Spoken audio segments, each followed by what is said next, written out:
Lecture 4, The Chinese Room Argument and Its Critics.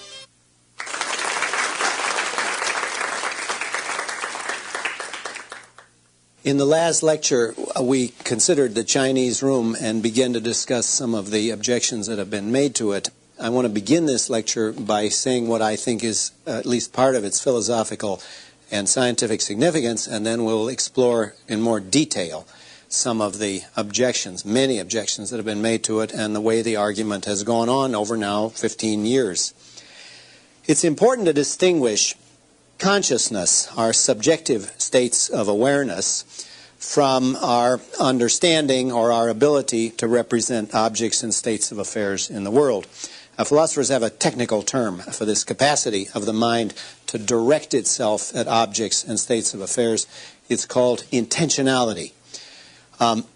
And intentionality is somewhat misleading because it makes English speakers think that it's got some special connection with intending. Like most confusing philosophical words, we borrowed it from the Germans. It's not a problem in German. But in English, you got to remember that intentionality refers not only to intending, but believing, hoping, fearing, desiring, wondering, whether, seeing, actually carrying out an intention to do something. All of those mental states, the mental phenomena there, are called intentional, and the phenomenon of intentionality is supposed to be separable from the phenomenon of consciousness for the obvious reason that many of our intentional states are unconscious. Often we have beliefs and hopes and fears and desires of which we're not conscious. Now, in the early days of cognitive science, people wanted to separate the problem of intentionality from the problem of consciousness, and a lot of people would have agreed that computers, at least the ones we built so far, aren't conscious, but they thought they do have understanding. They do have intentionality. Now, part of the power of the Chinese room argument was it doesn't rest on consciousness. It is not designed to show that computers aren't conscious. I think they're not, but that's a separate issue. The point is, the power of it is it shows they don't even have intentionality. They don't have any form of understanding, not just in virtue of implementing the program. Now, arguments have a logical structure, and I want to make the logical structure of the Chinese room argument fully clear because a lot of the criticisms didn't really understand the structure. It's really a very simple structure. The first premise of the argument is the definition of a program. It follows from Turing's definition of a program that the program is defined in terms of the manipulation of formal symbols. I gave you the example of zeros and ones, but they needn't be zeros and ones. Any system of formal symbols where the machine can identify a symbol solely in virtue of its shape or form is adequate for a computer program. And I summarized that part of the definition of the program using the linguist jargon. I say programs are syntactical. That's by definition, the program is defined in terms of the operation on formal symbols independent of the medium in which those symbols are realized. That's what I talked about when I said the symbols can be realized in silicon chips or water pipes or cogs and wheels or pigeons pecking, anything at all, provided that it carries out the steps in the program. But now, there's another point we know from our own experience, namely, our minds have actual mental contents. When we think, we do use symbols to think with. I tend to think in English, though eventually I got to the point that I could think a little bit in French. But the point is, the symbols that I use to think with have a meaning or a semantics. So minds have more than a syntax. They actually have a mental content or a semantics. But now, what the Chinese room argument reminds us of is step 3 in our argument. Syntax by itself, just shuffling the Chinese symbols, doesn't so far carry any meaning. There's so far no meaning attaching to the symbols. That is to say, syntax by itself is not the same as, nor is it sufficient for semantics. The symbols are one thing, the meaning is another. But now from those three it follows. From 1, programs are syntactical. 2, minds have semantics. And 3, they're not equivalent. The syntax by itself isn't enough. for the semantics, it follows that programs by themselves are not sufficient for minds, that minds are not the same as programs, but that's just another way of saying strong AI is false. That is, from the fact that the program isn't by itself sufficient for nor constitutive of a mind, we have shown that strong AI is false because strong AI is simply defined as the view that programs, that minds are a species of program, that having the right program with the right inputs and output is sufficient for having a mind.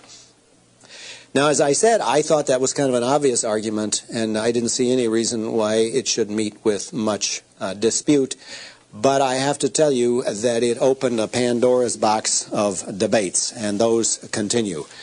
There are a very large number of not very good books and even worse PhD theses that have been written on this topic, and in fairness to my critics, I feel I have to go through a discussion of at least some of those, so you will understand the nature of the arguments against me.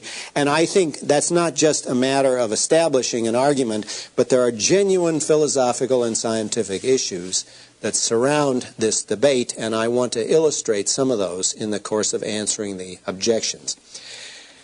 I think what motivates the objections at bottom is a kind of residual behaviorism, is a kind of feeling that if it walks like a duck and it talks like a duck and it acts like a duck, then it's got to be a duck, and that's a mistake. That is, from the fact that the machine can talk as if it understood Chinese and answer questions in Chinese and behave as if it understood Chinese, it simply does not follow that it understands Chinese, because understanding is something that goes on inside the mind, and it carries a mental content and not just a formal syntax. However, I'm going to seriatim, as a series of steps, go through some of the most famous arguments against the Chinese room, some of the most famous answers. The first one that I heard I thought was very revealing.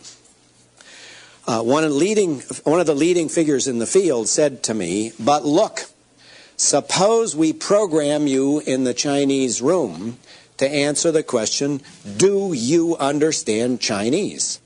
So they give me this question in Chinese, do you understand Chinese? And I give back the answer, yeah, sure thing, I understand Chinese. Now, what does that prove? I think it proves nothing. Let's go through it. I get in a symbol that looks like this. You have to forgive my Chinese writing. This is a dialect of Chinese you probably won't recognize. I get in a symbol that looks like that. I don't know what it means. This is a meaningless symbol. I shuffle a bunch of other symbols. Unknown to me, that symbol means, do you understand Chinese? I don't know that. I look it up, and I give back another symbol in the same dialect that looks like that. And unknown to me, that symbol means, why do you guys ask me these dumb questions? Can't you see I understand Chinese? I've been answering questions in Chinese all week. A lot of semantic content packed into that symbol. Okay, what does that show? Nothing. That is, the fact that I can behave systematically as if I understood Chinese and can even answer the question, do you understand Chinese, in the affirmative, shows nothing about my understanding of Chinese. Well, let's, with that in mind, go through some of the other replies. I mentioned the systems reply, but another famous reply I call the robot reply, and here's how it goes.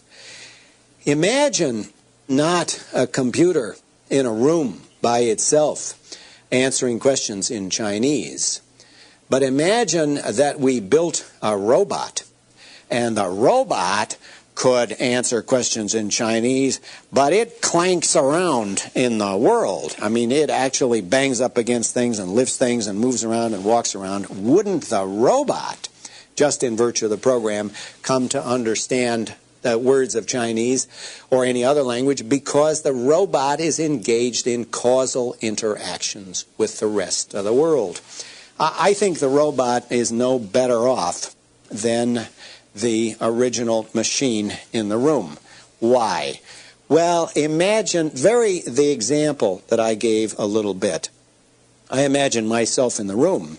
Now we imagine a robot, but imagine that it's a great big robot, and inside the robot's cranium is a room. And guess who's in that room?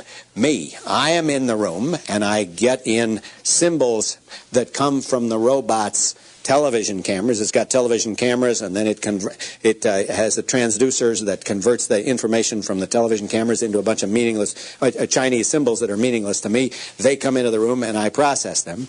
Unknown to me, I am getting symbols from the robot's sensory apparatus, and I'm giving out symbols to the robot's motor apparatus that enable it to clank its way through the world. But I'm on a special hydraulic set of springs. I don't even detect the motion. I'm there in a locked room. I can see nothing, and I am processing these symbols. I am the robot's homunculus. I'm the little man inside the brain of the robot. But unlike the homunculus of classical philosophical theory, I don't understand anything. And if I don't understand anything, neither does the robot, because there's nothing in the robot as a locus of understanding except me carrying out the steps in the program. Well, another reply, which I thought was also revealing, and this gets closer to the nitty-gritty, was, look, it's true. Our existing programs aren't sufficient for understanding, but that's because they don't simulate the right features of understanding. But suppose we had a really complicated program that actually simulated the behavior of a Chinese brain. We had a program that simulated the behavior of the brain. You can imagine doing it down to the last synapse, go to the neuron or synapse level, whatever is your favorite level. You just simulate the behavior of the Chinese brain. Now then, the argument goes, if that program doesn't understand Chinese, then you'd have to say native Chinese speakers don't understand Chinese, because what we're doing is having a computer program that simulates the behavior of the Chinese brain. Now, I think that argument is very revealing, because what it does, it combines the behaviorism that we saw earlier with the kind of formalism that we've been seeing that says the formal symbols are all that's necessary. That argument can't be any good, and let me illustrate why. Suppose somebody said, look, if you want to build a machine that'll digest pizza, just do a computer simulation of the digestive processes that go on in your stomach. But the computer doesn't digest pizza. What it does is produce a model or a picture of the digestion of pizza. If you've got this computer simulation running and you rush out and buy pizza and stuff it into the computer, it isn't going to digest it, because digestion names an actual causal physical process. And what the computer does is a formal model or simulation or description of that process. And I want to say what's true of the computer simulation of digestion is true of the computer simulation of cognition.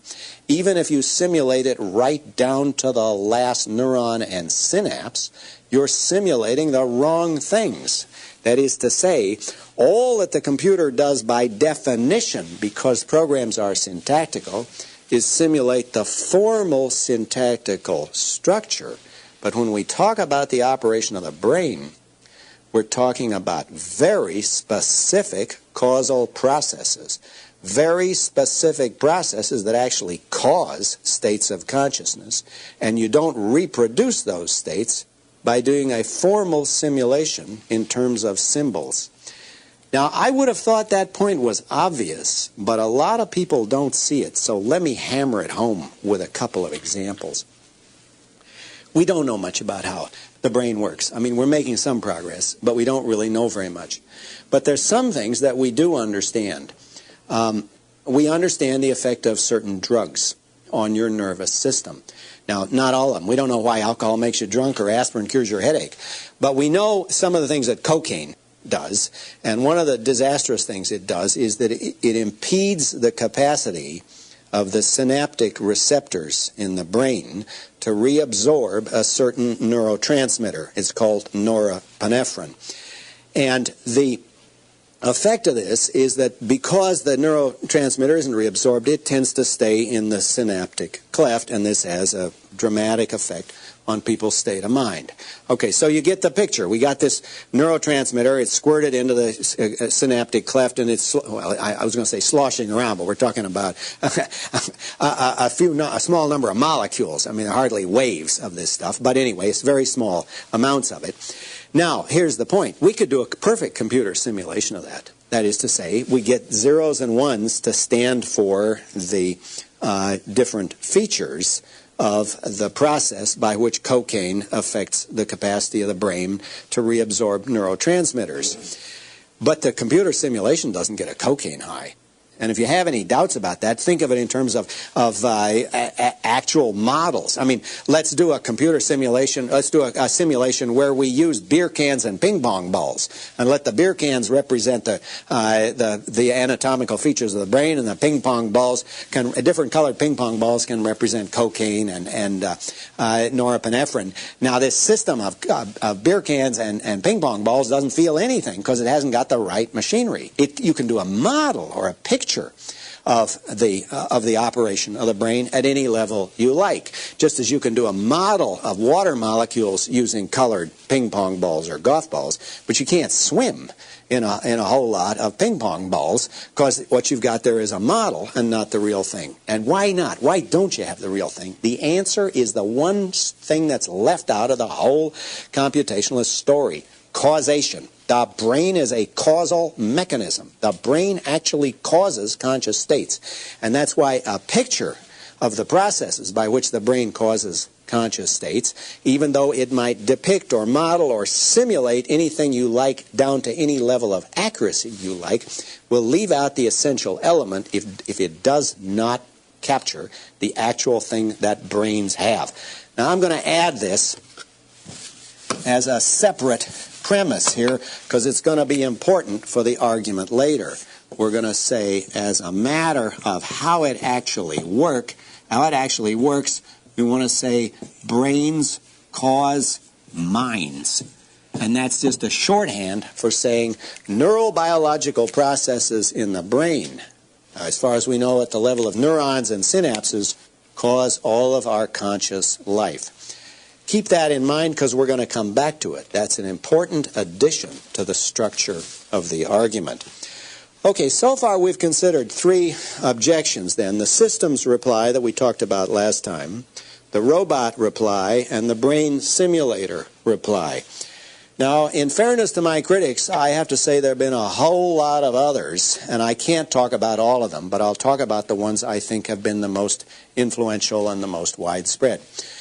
One that's frequently made, and of course is quite correct, is that in real life you couldn't build a program that would enable me to pass the Turing test for understanding Chinese if I was locked in a room. The truth is, you can't design a program that will enable a commercial computer to do that. We're nowhere near being able to do that, but I'm assuming for the sake of argument that in principle we could, program a computer so that could pass the Turing test for understanding a natural language. Now, I quite agree, in real life, even if we had such a program, human beings couldn't carry it out in real times. It would take millions of years to go through all of the steps. But that's not the point. The reason we have these thought experiments in science and philosophy is because there are lots of things, lots of experiments you can't perform in real life. I mean, Einstein's famous experiments where he imagined that we go to the nearest planet in a rocket ship that goes 90% of the speed of light. That's a fantasy. We can't do that in real life, but it's a useful thought experiment. The reason I had the thought experiment is not because I thought we ought to build a room and lock me in it and see if we could actually do this. I don't have the patience or the lifespan for that, but because I wanted to illustrate a deep point. Even if we could, the syntax by itself is not going to be sufficient for the mental content or the semantics. Well, another objection, and this is an objection that I think is very revealing because it suggests to me people don't really know what a computer is. Another objection goes as follows. We're just talking about the existing state of technology, and many people say, yes, we agree, existing computers can't have intentionality. They can't really be conscious or have intentional states or understand Chinese or anything else. But wait till next year. It's like the old Brooklyn Dodgers. Wait till next year. We're going to have better computers next year, and they will actually have understanding. Now, what's wrong with that is that that argument, the wait till next year argument, suggests that we're talking about a particular state of technology Whereas the whole point of the example that I presented you is it rests on the definition of a computer. It has nothing to do with the state of computer technology at any given point.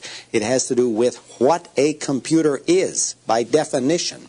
See, what technology gives us is faster ways of implementing the syntax of the program, faster ways of carrying out the computational steps. So the beauty of the Chinese room argument is that it has nothing to do with any state of technology. It's independent of any state of technology. Of course, you could always redefine the notion of computation, but computation is a well-defined notion, defined by Alan Turing in ways that I sketched earlier, and if that's the definition of computation, then we know as a matter of logic that computation by itself can't be sufficient for understanding, because computation is defined purely formally, and that has nothing to do with any state of technology. All right, another objection, and I'm losing count here, what are we up to, about 6 or so. Another objection to the Chinese room argument was, well, this objection proposed by Paul and Patricia Churchland, another objection they have recently put forward is, look, you might as well say that the electromagnetic radiation can never be sufficient for light, because if you go into a dark room, you can have machines that detect electromagnetic radiation but don't detect light, because what we call light is only a certain small fragment of the electromagnetic range. Now they say, why is it any different with syntax? Maybe you're just in the luminous room. The Chinese room is like the luminous room, and the guy's in there in the dark, and he thinks, well, light can't be electromagnetic radiation because we got electromagnetic radiation and no light. Well, that's a bad analogy for a very simple reason. What we're talking about when we talk about electromagnetic radiation is an actual causal property of a certain type of physical phenomenon to affect our sensory apparatus. What we call light is the effect of electromagnetic radiation on our sensory apparatus and on other optical devices. But this is the point. Syntax as such has no causal powers. Syntax consists of purely formal symbolic devices, zeros and ones or some other symbolic device, and the only causal power is the causal power of the physical medium. The only causal power that the computer has is to go to the next stage of the program when the machinery is actually running.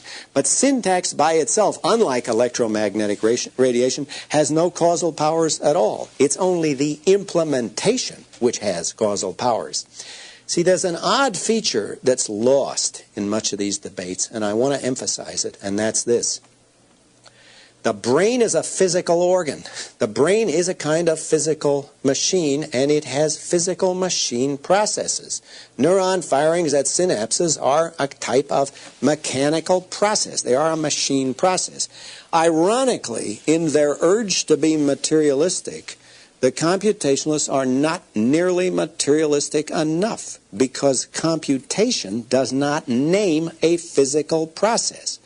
Computation names an abstract, formal, mathematical process that we have found ways to implement on actual machines.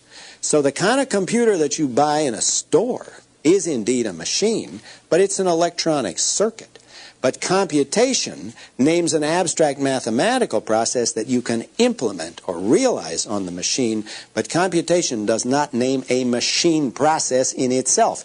Anything can be computational. You see, this is a deep point, and it has to do with the nature of computation. Computation exists relative to an interpreter who assigns a computational interpretation. Watch, I'll show you a very simple computer. This object is a very simple computer. It has a one-step program. The program says, stay there and don't fall off. Okay, that's the program, and it happens to be carrying out the program. I can easily upset the program because it's a rather Mickey Mouse computer. But now this is an important point.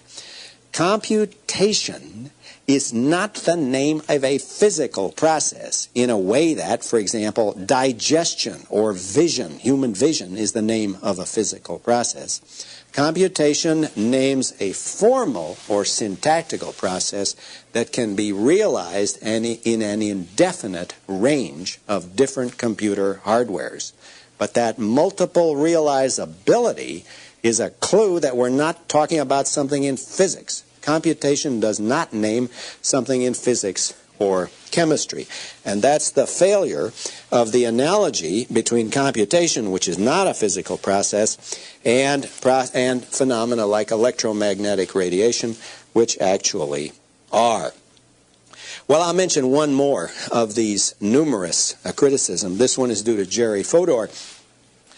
Fodor said, look, the whole point about computers is you got to have a mechanical implementation of the program, but in the Chinese room you were cheating because the guy carrying out the steps in the program was an actual guy, was an actual human being, actual Searle in there going through the steps in the program, and that's cheating because the brain, when it is acting computationally, it does it without the benefit of anybody in there carrying out the program consciously.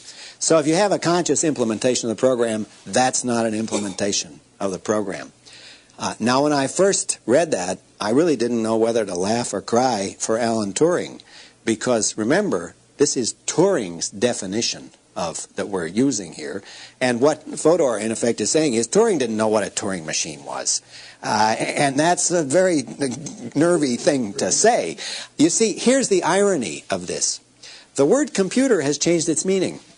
When Turing wrote his original work, computer meant person who computes, the way runner means somebody who runs. And when Turing talked about a computer, he meant a person who computes. And that's why his famous article is not called Computers and Intelligence, because that would be about people. It's called Computing Machinery and Intelligence. And computing machinery was opposed to computers. Now, in the way that languages have changed, we now call computing machinery, we call them computers. But in the old days, a computer was like runner or writer. It didn't mean machine that ran or write. It meant a person who ran or write. And what Fodor has done is, in effect, try to take our changed definition of computer, so computer now means machine, to say that a person computing isn't really a computer. But it's a totally arbitrary move. The definition of computation, which we got from Alan Turing, says any appropriate syntactical process is a case of computation, because that's how computation is defined. I mention that example because I think it's a symptom of the desperation of a lot of the people involved in this field. And as I said earlier, I don't fully understand the passion that this issue arouses. I am amazed both in my own case and in case of other people who have attacked the computational model of the mind, because I think it's scientifically and philosophically inadequate. But the extremity of the attacks and the passion that this arouses suggests that the conviction that people have that we're all computers is a bit like a religious conviction. It's the feeling that something very important, and maybe even more important than our research grants, is going to be lost if it turns out that we're not computers. Anyway, I could continue this list of criticisms of the Chinese room, but I want to open the discussion now further. I mean, we've already hinted at some of these larger issues, and let me now shift to what I think is the issue that has been underlying much of this debate. Remember Descartes. I said in our discussion of Descartes that the leading problem that we have with the Cartesian picture is we don't see how you can relate the mental and the physical. We don't see how you can relate the mind and the body. What's the relationship between the mind and the body? Descartes didn't have an answer. Now, one of the great appeals of strong AI, one of the great appeals of the computational model is we have an answer to that question. If the mind is a computer program, we know the answer to the question how computer programs are realized in computer hardwares. There are a very large number of people in the United States that make their living doing exactly that. They're called computer programmers, and they write the programs, which the engineers then put into a disk form or into some hard drive form, so that it's now implemented in the hardware of the computer. That is not a mystery to us. We know how it works. So it looks like we have a solution to Descartes' basic problem if we buy the computationalist story. Now here I come out of the blue and say, yeah, but you guys are making a mistake. It can't be right because the program is purely syntactical and mine's got more than that. Now their challenge to me is going to be the obvious one.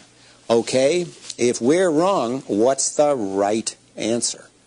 If we're wrong in answering Descartes, what's the correct answer to Descartes? And I now want to give that. That seems to me what the Chinese room discussion naturally leads into. If the Chinese room discussion shows computationalism is not a solution to Descartes' mind-body problem, then the next challenge is the obvious one. What is the solution? And I want to give you the solution to the mind-body problem. Now, I have to tell you, it's not going to be a very big deal. I mean, we've had so many centuries of thinking, boy, that's a big deal, the mind-body problem, that when we actually get to the solution, it's going to be kind of disappointing, because I think it's kind of obvious, common sense solution. And if we didn't have 300 years, or more likely 2,000 years of philosophical baggage we were carrying around on top of our heads, it would seem obvious to us. Here's the solution. Ask yourself, how does it actually work? How does it actually work in real life?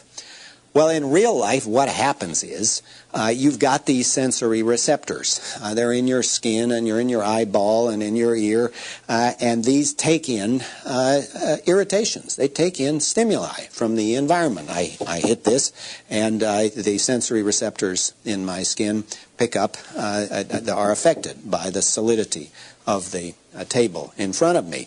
Or I look at something, and my retina is stimulated by the assault of the photons. Now there begins a series of electrochemical signals that go back up into the brain. We don't know the details of this, but we have a pretty good bunch of ideas about how it works. Take pains, for example. There are two types of pain receptors. They're specialized. Actually, there's one. The C fibers that I mentioned earlier take in signals about aching and burning sensations, and there are another type of fiber called A delta fibers, and they take in. They're specialized for receiving signals from pricking sensation. So if a pin is stuck into you, the signal is picked up by the A delta fibers. Now both of these go up through the spinal column through a region called the tract of Lissauer, and then they go into the brain, and then there they spread out. There's some interesting differences. The C fibers tend to be localized more in the thalamus and other basal regions of the brain, but the signals from the A delta fibers go up into the somatosensory cortex, where you're much able to make refined discriminations. And maybe that's part of the explanation for the fact that our burning and aching sensations are harder to localize. It's harder to tell your doctor exactly where your back pain is, but it's pretty easy to say exactly where the pin is sticking into you. And nonetheless, the burning, aching sensations, those C fiber sensations, can be more distressing because they activate more of your nervous system. Okay, now what's the moral of this story? I just give you this as kind of a brief example of how the brain actually works as far as we know. The moral is we're talking about a biological process. The brain gets signals from nerve endings. It takes those signals into the cranium, into the actual lobes of the brain, or stuff that picks up from outside the central nervous system, and eventually the sequence that begins at the nerve endings causes an actual sensation of pain. You actually feel a burning, aching pain or a pricking pain. All right, so that's the first lesson. And it's an obvious lesson. Mental processes and states are entirely caused by the behavior of neurons, by the behavior of the brain. And that's an amazing fact if you think about it. All of our mental life, everything, pick your favorite, whether or not it's the wonderful taste of the Chambertin that you like so much, or it's the sound of the Beethoven symphony, or if you're not so optimistic, it's feeling the angst of post-industrial man under late capitalism, whatever's your favorite sensation. All of that stuff is caused by neurobiological processes in the brain. Now, that's just a fact about how nature works. And notice I didn't have to use any of the Cartesian categories. There was no talk about the soul or the mind. We're just talking about how biology works. We're talking about something that's as boring in a way as digestion. It's just this is how it works. And I like to think in very simple slogans, and I don't have a very big blackboard. So I put that by saying brains cause minds. All of our mental phenomena are caused by lower level processes in the brain. But now then, that leaves us then with this other question. Well, what are minds? What are these things that are with these thoughts and feelings and so on that are caused by these brain processes? Now, I have to tell you, I don't think that question is a very big deal either. But I may be being Philistine about this. Let's try it out. If you actually think about it, what's going on? Well, when I wake up in the morning from a dreamless sleep, I go from a state of unconsciousness to a state of consciousness. When I go from being without a pain to being in pain, there is a change in my brain. My brain now has a feature that it did not have before. It is feeling an unpleasant sensation. There is an unpleasant sensation of pain, a painful sensation. Now, consciousness in general, and pains and tickles and itches and visual experiences in particular, seem to me features of the brain. And let's write that down. What we're saying is, brains cause minds, but minds are just features or states of the brain. And again, we'll put that as a sort of slogan. Minds are features of brains. So the puzzle in the history of philosophy, if we look at it from the Cartesian point of view, is how can both of those be true? How can it be the case that brains cause minds if the mind is just a feature of the very thing that causes it? Actually, those kinds of relations are very common in nature. I think of the solidity of the table or the liquidity in the glass. Liquidity is caused by the behavior of H2O molecules. But the liquidity isn't a separate thing that's squirted out by the H2O molecules. It's just the condition that the system of molecules is in when it's liquid. So you have a situation where the behavior of the lower level elements, in this case molecules, causes the whole system to be in a state of liquidity, even though that state is a feature of the whole system that's made up of those lower level elements.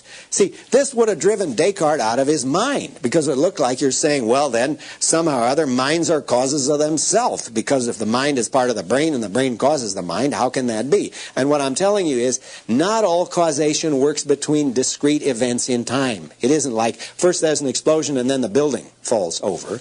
Rather, what we've got is, a system is made up of lower level elements. It's made of molecules or neurons. Those behave in a certain way, and they cause a higher level feature of the whole system. Notice liquidity is a feature of the whole thing. I can't reach in and say, here's a wet molecule, I'll see if I can find you a dry one, because wetness and dryness don't exist at the level of individual molecules. It's the whole system that is liquid or solid. Now, analogously, I want to say it's the whole system that's conscious. It's the whole system that's feeling a pain or seeing something. It's not an individual neuron that's thinking about my grandmother, but it's a whole system of neurons.